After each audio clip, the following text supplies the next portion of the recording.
अवधूत चिंतन श्री गुरुदेव दत्त श्री स्वामी समर्थ महाराज की जय। ज्या आनंदाने ज्या उत्साहाने आपण ज्या सप्ताहाची वाट बघत आहोत ते म्हणजे आपले श्री स्वामी समर्थ यांच्या पुण्यतिथीनिमित्त श्री गुरुचरित्र पारायण सप्ताह हा सुरू होत आहे। ते म्हणजे 9 एप्रिल पासून ते 15 एप्रिल पर्यंत।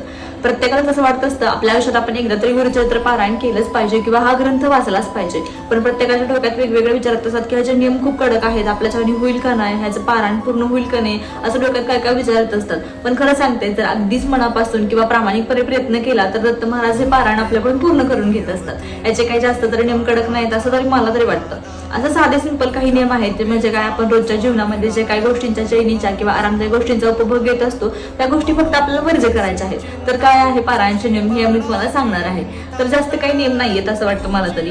जी काय आपली पारायण करण्याची वेळ आहे ती सकाळी म्हणजे पहाटे 2 वाजल्यापासून ते आपण पहाटे 4 पर्यंत आपण पारायणाची सुरुवात करू शकतो, पारायण करू शकतो त्यावेळेस, कारण का जास्त खूप शांतता असते वातावरणात आणि आपल्या डोक्यात पण काही जास्त विचार वगैरे नसतात आणि आपण एकाग्र मनाने किंवा एकचित्ताने आपण पूर्णपणे पारायण व्यवस्थित करू शकतो किंवा उत्तम वेळ आहे ती खरं तर।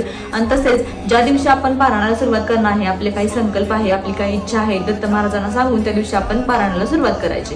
आता याचे 3 नियम काय जास्त कडक आहेत तर एक म्हणजे आपण 7 दिवस पूर्णतः ब्रह्मचार्य पाळायचं, मांसाहार करायचा नाही 7 दिवस कसलाही, तसेच कांदा लसूण खायचा नाही, असे काही नियम आहेत त्याचे जे काही जास्त कडक नाहीत असं मला तरी वाटतं। पण आज चपाती खाल्ली असेल तर 7ही दिवस आपल्याला चपातीच खायची आहे। जर आज आपण भाकरी खाल्ली असेल तर 7ही दिवस आपल्याला भाकरीच खायची आहे। जर आपण भात खाल्ला 7 दिवस तर 7ही दिवस आपल्याला भातच खायचा आहे।